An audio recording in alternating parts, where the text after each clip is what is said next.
Hello, beautiful souls. Welcome to the Alchemy Fairy Show. I'm Danielle Green, the Alchemy Fairy, and your guide in this transformation space where we're turning personality into power, challenges into clarity, and dreams into your everyday reality. Each week, we're going to journey together. We're uncovering the gifts that are already inside of you, aligning your life with purpose, and stepping into the magic of your truest self. So take a deep breath, open your heart, and let's begin the alchemy. This week is episode 7 on the journey of becoming. Thank you if you have been watching. I appreciate you. If you are just checking in, welcome. This episode is about turning struggle into strength. What does that look like? There are certain crucible moments that are written about and movies are made about. This is kind of inspired by this book, Heart's Touch with Fire by David Gergen. He was a White House advisor to 4 presidents, if you're not familiar with him. His whole book is about different crucible moments that the U.S. presidents went through in their path towards presidency and then throughout presidency. It's just how they became the world leaders that we know them or that history knows them to be. What was that experience like? So he captures that in his book. If you haven't seen it, I totally recommend it. It's a very good read.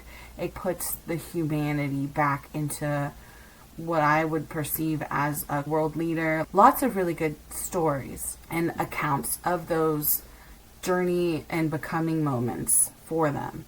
Now, looking at your life and your experiences up until this point, I'm sure many of you have had or will have crucible moments. Those moments that you are in a situation where when pressure, because a crucible, if you don't know what it is, it's kind of like a mortar and pestle. It's like where a pressure is applied through a hard stick. I'm sure there's a formal word like trowel or something, but it kind of like grinds the ingredients into a fine powder.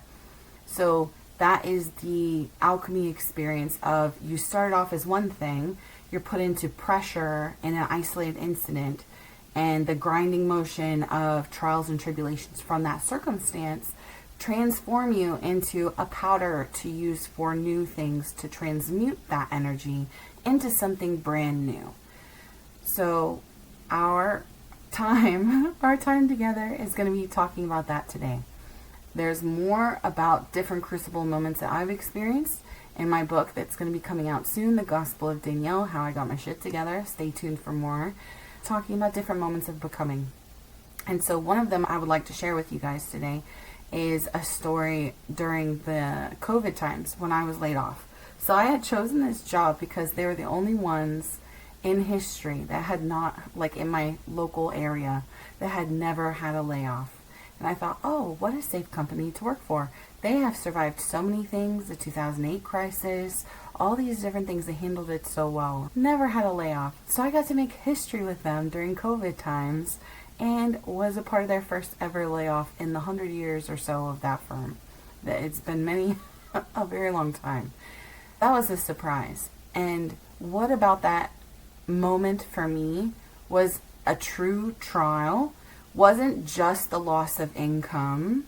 It was taking that struggle of, okay, first time single mom in the middle of a divorce with a baby at home who just started school, but then there is no school. So now mommy is also school, going full-time in a master's degree, and you lost your job 2 days after your birthday.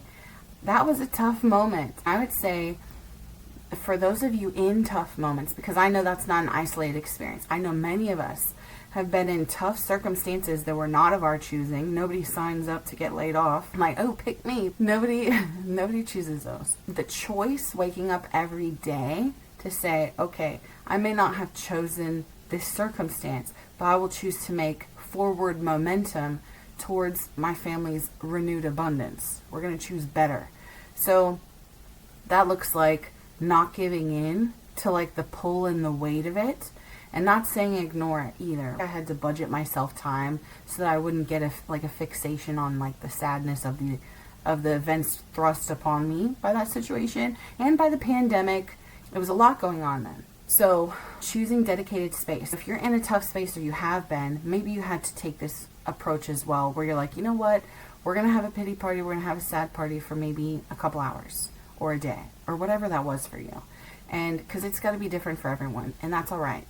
for me, I was like, Danielle, you have 3 hours. 3 hours to cry, rage, be upset, feel the feelings, and then we need to move, okay? Because you chose this life, you chose single mom life, and I was very new to it. I was only 9 months into that, still new, figuring out the new flow, the new rhythm of things. So the 3 hours, and then I was like, okay, then we're talking to recruiters, we're networking, we're doing the LinkedIn thing, we're reaching out to everybody that we know, we're being very vocal about it, because I fully believe that closed mouths do not get fed. If you sit in silence and you're just suffering, there's no way you can gain at the rapid pace you need, especially when you have mouths to feed. You can't just sit and wait. I don't believe in that. I don't believe in sitting and waiting. I don't believe in beating a dead horse about why is me, woe is me. So I took the momentum and I built from it. That was my foundation. And I only applied to jobs that I felt called to me, because I know there are robo-caller and robo-jobs where like the jobs are fake and they're just trying to mine and steal your PII, your personally identifiable information. I stayed away from those. If it was not a legitimate company, or no offense, if it was a startup company at the time, and I'm like, if I don't know your business name, then I didn't trust it, because there's so many scams at this time. And still, even now, right, with so many things going on. So if it wasn't a legit company, I didn't bother with it. I had my own strategy. So I'm like, let's lock in a strategy. Let's lock in a plan. Let's lock in the momentum. Because then if we trust the process, and if we keep God involved, or, if spirit, whatever you believe, they're going to be walking with you on the path, on the journey, through the hardship. I believe in that. And so that's what I did. It was like keeping God in mind, saying, if this or better, whatever's going to come along, let it be the one for me. And when something is meant for you, it will not miss you. It is a part of what you are supposed to experience in this life, this incarnation. I believe in that. So taking out of left field challenge and making things work, finding cheaper recipes, finding bigger bulk recipes in the meantime, stretching every penny as far as I could stretch it. And again, I go more into this into my book in more thorough detail, how I kind of got it together and survived through all of that, basically pacing it out and talking to your necessary bills, like your utility bills, your mortgage, or your landlord, or whoever that is, and letting them know, hey, I was impacted by this, I'm working on it, we have a plan, we're going to get it together, but do you have flexibility? Because again, closed mouths don't get fed. So when you ask them, do you have flexibility? Is there a relief program? Is there a situation where you can provide some leeway? Or even to just gather information. Say worst case scenario is they say no, and they say, we are actually going to hit you with fees or whatever. Then know what day do those fees start on, and if you can avoid them. Gather all the information that you can to make your plan, and gather it knowingly, and then that can be built into your approach, so you're not surprised because you've had enough surprises because you just lost your job or whatever your hardship might be. It came out of seemingly out of nowhere. It feels out of nowhere, because it's a bit of chaos. Manage your chaos and applying to jobs that felt right. And I'm going to give you a tip for those job hunters, because I thought it was just a bit of misogyny from an old boss. And he had said that if anyone applied for more than 2 or 3 jobs at that location, he would consider them desperate and disqualify them and not interview them. And I said, but what if they had amazing credentials? What if they were stellar A+, summa cum laude, like great applicants that are very qualified? He said no, because they're too desperate and they don't care about joining my team. And I'm like, I don't know, girl, if that's true. But I was like, what if other people are like him? What if other people apply this bias? I didn't know about that bias before, but I was like, it's not gonna get me right now. Be that as it may, it is not gonna come and get me. So I was erring on the side of caution. What if he's right? What if other people think this way? I don't know. At that point, I had never had to be a hiring manager at that point. So I was like, I don't know if this is common. So looking at it from his perspective, I never applied for more than 2 or 3 jobs at a firm, or a company, or whatever the case may be, and only in the event if it felt right. And then sometimes there's only one job that felt right, and then all the other jobs felt wrong.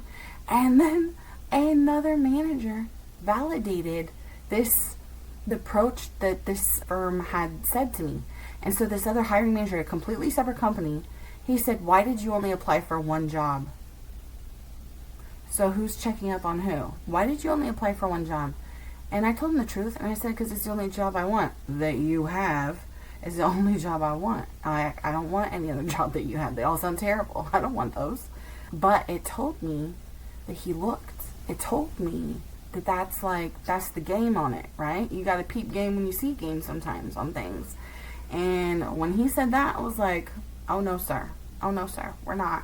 So it was good that we erred on the side of caution. And then within 28 days of my layoff and interviewing, and I received a job offer. So I was very grateful for that.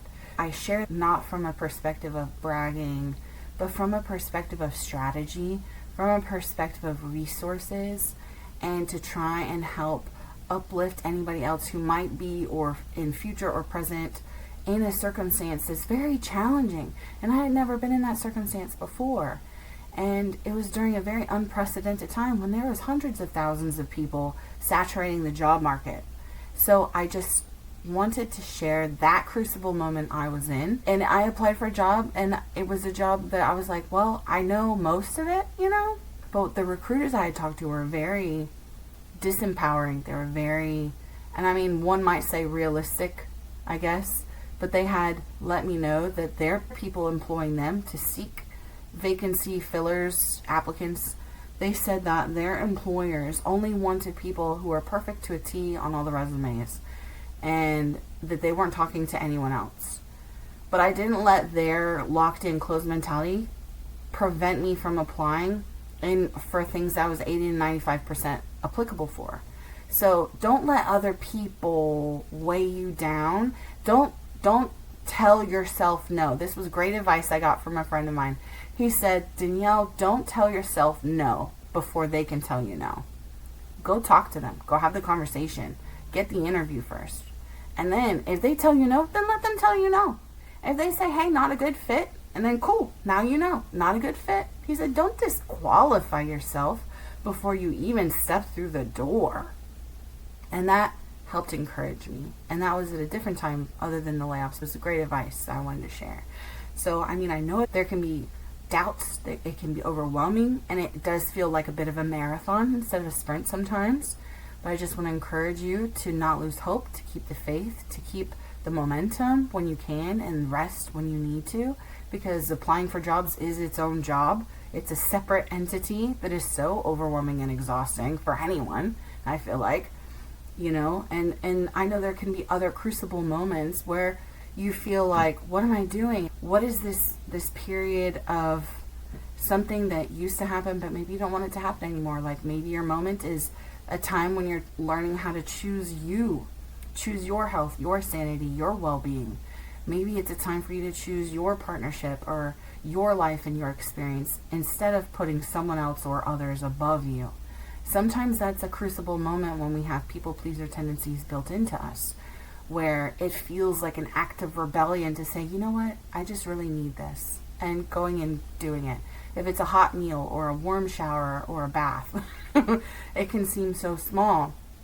But sometimes taking those moments for peace, those moments for regeneration, that can really uplift us.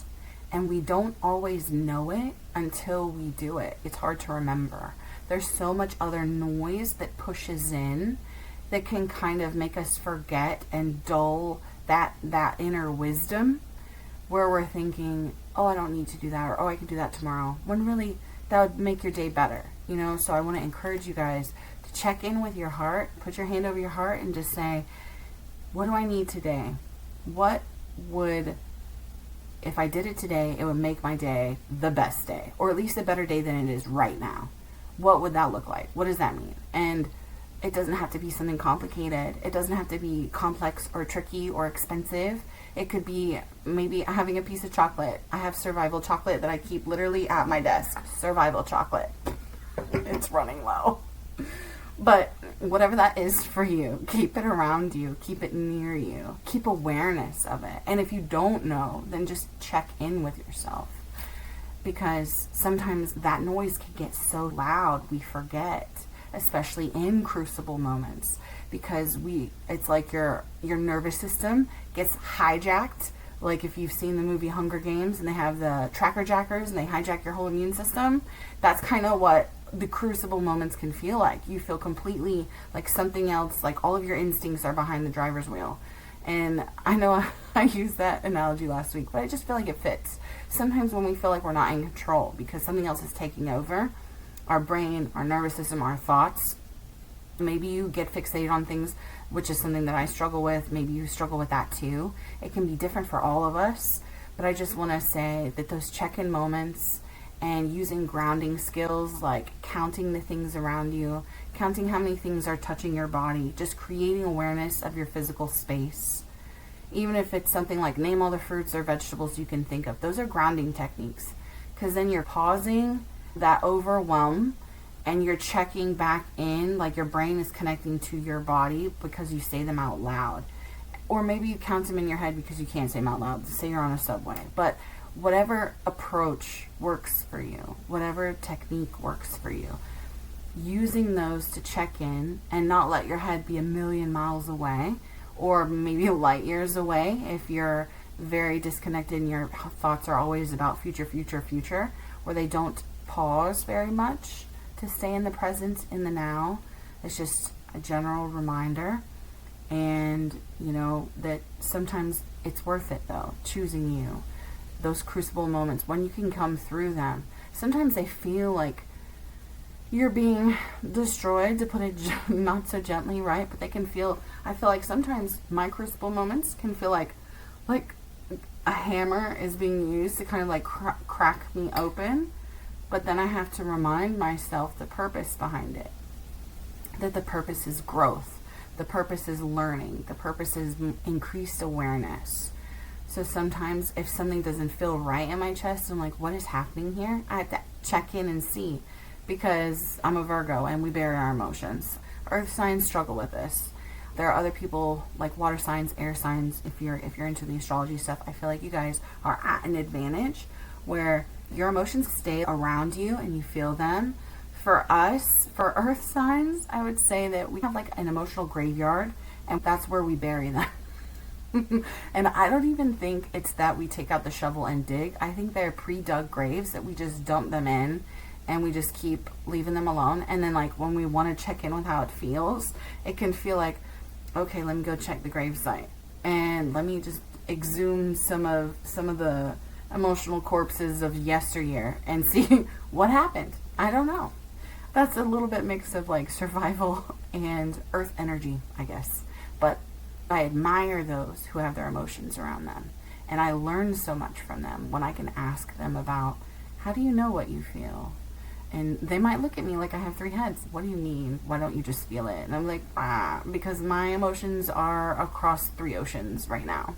And I have to go find them. But I will eventually. Or sometimes they kind of haunt you. That's a whole different episode right there. But yes, I hope this was helpful. I hope you guys are liking this. If any of this resonates with you, please comment below. Please let me know if you've had crucible moments. If you'd like to share, I'd like to hear them. If you don't want to share and you're just along for the ride, welcome. I'm glad you're here. I'm glad you stayed and watched this far.